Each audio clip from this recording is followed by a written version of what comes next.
Coach, for a team that's as historically good as the Lynx are in, or have been in third quarters this season, it's not often to see you on the wrong end of a tilted third. But if I recall correctly, Land takes one on the nose, hits the flagrant shot, puts you guys up 14, then 13-0 run from the Storm, and it kind of just went haywire after that. Was there a specific moment in Seattle's run where you could kind of feel the tide turning, or was it kind of just a culmination? Yeah, it wasn't just the third quarter. We got beat by 27 in the second half. So we only won one quarter in this game.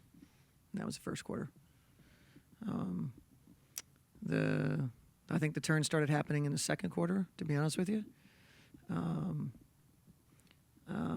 Could feel it at halftime coming out, when you're trying to convince your team that you're going to have to play the first five like it's the last five. And then I thought that they ratcheted up pressure and then we wanted foul calls, and foul calls weren't happening, and we didn't have a level of aggression that Seattle had at the defensive end. They made their own breaks, and they played off of them, and we allowed them to do that, and we didn't provide the resistance at the other end, and they kicked in the second half. And then I can't remember what point it was in the game, but we saw Isaac take a fall while backpedaling to get back to something, and didn't see him out there afterwards. I'm just curious if that's protocol when a WNBA official gets injured. You can't go. And do they have officials if it's not to the playoffs?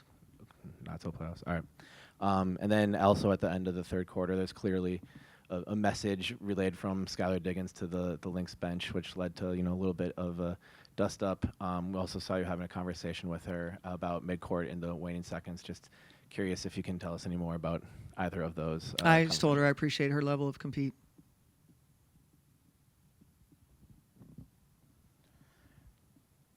Land does go out with that bloody nose, comes back relatively quickly after that.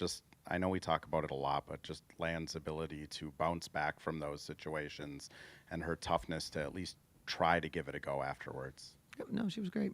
She always does that for us, and appreciate her getting back out there. And then obviously, Fee comes back to the lineup. It means Jessica Shepard's minutes and role are a little decreased. Just how difficult is it when you have really 8.5, 9 starters on this team to kind of balance those rotations, especially in a game like this? Yeah, especially in a game like this, right? I'd get to the end of the game and wish we had done some things differently. Wish Jess would have played more. Wish Nate would have played more. Things like that. Yeah, maybe even, T on some level. And when you're not successful, that's certainly what you start to think about. How do you try to defend the length that they have? Obviously, their bigs were out shooting threes. They're inside, outside. How do you try to attack that, knowing that you don't have that size advantage? On the offensive end or defensive end?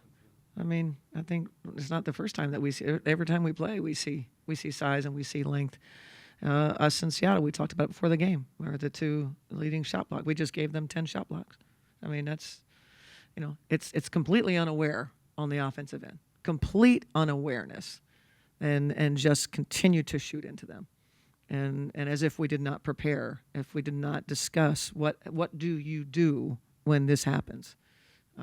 We probably did it, less than a handful of times where we, were able to, play around the bigs. But credit to Seattle.